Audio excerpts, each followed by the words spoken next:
Hello everyone. So in today's session, I'm going to walk you through how can we record our buybacks entry for the financial year 2025 and 26.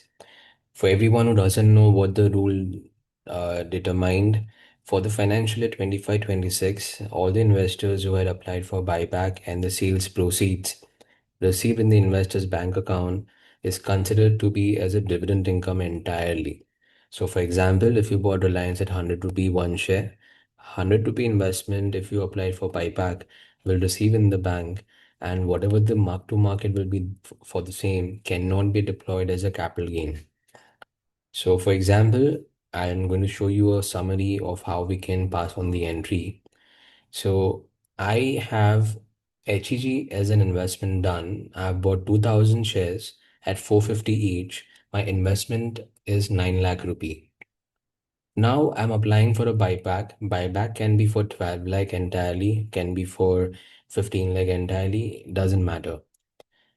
I'm going to go to my corporate actions tool, click on buyback, click on add, input the broker name wherever my investments are held, pass on a dummy bill number, accurately also determine my demat account where HEG is held, and then please click on the HEG as a script name.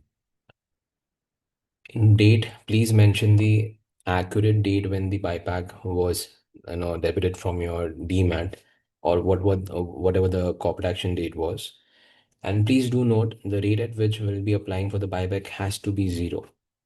So I'm letting go my entire lot of 2000, and the bank where I'm receiving, I'm going to receive 12 lakh rupee towards my buyback in my HDFC bank. So this is my entry I'm going to put in for my buyback for HEG. Here we have selected the broker, we have selected the record date, we are passing in an entry for 2000 shares at the rate of 0, yet we are receiving 12 lakh rupee in the bank. The moment I pass the entry and record it, HEG will be sold. So buyback has been applied. 9 lakh was my investment amount and 12 lakh rupee I have received in the bank, but my capital gain report will show my negative 9 lakh as a loss. This is as per the rule entirely. Please do not panic because this is as per the rule. Coming on to this, we'll have to again come back to our final statements to look at what has happened. We go to balance sheet. Here, three ledgers have been impacted. First is my broker, second is my bank, third is my broker again.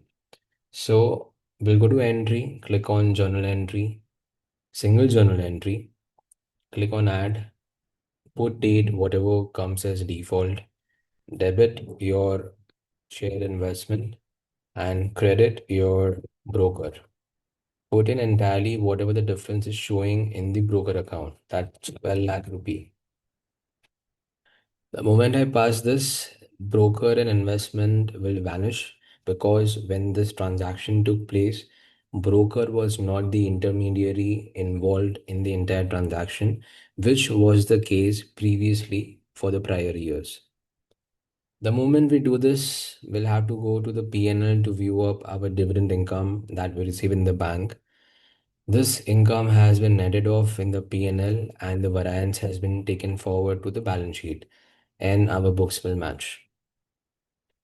In case if you feel this is a bit complicated, please do not hesitate to reach out to our support team and we would be more than happy to walk you through again.